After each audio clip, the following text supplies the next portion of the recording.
পণ্যওয়ালা YouTube channel পক্ষ থেকে সবাইকে অসংখ্য ধন্যবাদ। আশা করি তোমরা সবাই ভালো আছো। তোমরা দেখতে পাচ্ছ বিপিএসসি কিভাবে নোটিফিকেশন দিচ্ছে। প্রতিদিন একটা না একটা নোটিফিকেশন দিচ্ছে এবং প্রতিদিন নোটিশে কোনো না কিছু নতুন, নতুন ইনফরমেশন এসছে। আজকে একটা নতুন নোটিফিকেশন দিয়েছে দেখো, এক্ষুনি দিয়ে এলো যে 22 কিছুক্ষণ আগে যে নোটিফিকেশন দেখো দিয়েছে এটা। যে একটা নোটিফিকেশন আছে তোমাদের এই নোটিফিকেশনটা কিন্তু দেখো ওদের সংরক্ষণ নিয়ে কিন্তু এর উপর ডিপেন্ড করে আমাদের নির্ভর করছে আমাদের যে রেজাল্টটা বিপিএসসি 3.0 যে রেজাল্ট আছে আর কখন হবে। কিছুদিন আগে নোটিশ দিয়ে ওরা বলে হয়েছে শিক্ষা দপ্তরতে যে 8 তারিখে আসার সম্ভাবনা আছে। তার আগে 25 তারিখ থেকে ওএমআর সিট এবং এবং আনসার কি ডাউনলোড কথা ছিল, কিন্তু এখানে যে নোটিশটা দিয়েছে তোমরা দেখলে বুঝতে হবে যে কি জটিলতা সৃষ্টি হচ্ছে। তোমরা দেখতে পাচ্ছ এখানে এই যে নোটিশটা দিয়েছে বিহারের ওখানে সংরক্ষণ নিয়ে একটা জাতি ছিল যেটা আছে এই যে তাঁতি তাঁতি সম্প্রদায়। এটা হচ্ছে জাতি, ওরা মানে নিচু সম্প্রদায়। এখানে ছিল ওরা ছিল আগে ছিল বিসি ডব্লিউ কোটাতে ছিল।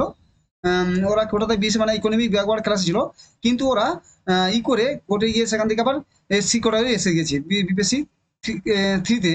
এসসিতে এসে সেখানে ফর্ম ফিল আপ করেছে, কিন্তু যখন হাইকোর্ট থেকে তোমার রোড দিয়েছে এদিকে পুনঃ সেখানে ফিরে দেওয়ার জন্য, ইবিসি কোটাতে ফিরে দেওয়ার জন্য। তারপরে কি হচ্ছে এদের এবং এদের জমা দেওয়ার ডেট দিয়েছে 2/9 থেকে 28 তারিখ 23/9/2024 তারিখ মধ্যে এদের যে সার্টিফিকেটটা জমা দেওয়ার ডেট দিয়েছে।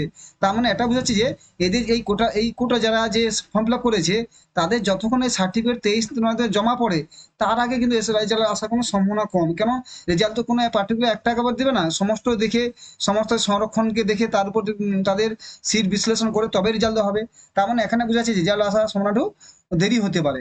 যদিও কি করা দেখা যাক, বিবিসি আগে কালকে আগামীকাল নোটিশে বলেছিল যে তোমার থেকে পুরো মানে তোমার বাই 25 তারিখ থেকে তার ওএমআর সিট এবং অ্যান্সার কি দেওয়া শুরু করবে এবং 28 তারিখে বিপিএসসি 3.0 রেজাল্টও চলে আসবে। কিন্তু এখানে আজকে যে নোটিশটা আছে এটা দেখে মনে হচ্ছে যে কিছু না কিছু একটা আসার সম্ভাবনা কমে যাচ্ছে। কিন্তু আবার দেখা যাক কি হয়, কেন বিপিএসসি তো খাল খেয়ে নিয়ে মানে কখন সকালে এক কথা বিকালে এক কথা, ঠিক আছে?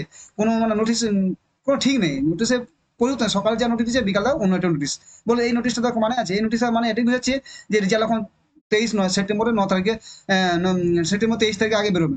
এই ঝামেলা যে চলে, কারণ কোনো একটা পার্টিকুলার না দেখে তো রেজাল্ট দেওয়া সম্ভব নয়। সমস্ত সংরক্ষণ কোটা দেখে তবে তো রেজাল্টটা দেবে না। একটা কোনো সময় জেনারেল রেজাল্ট প্রকাশ করে বাকি রেজাল্ট রেখে দেবে, এমন তো হবে না। তাহলে বোঝাচ্ছে যে এখানে একটা রেজাল্ট আসার সময় দেরি হচ্ছে। তারপর দেখা যাক।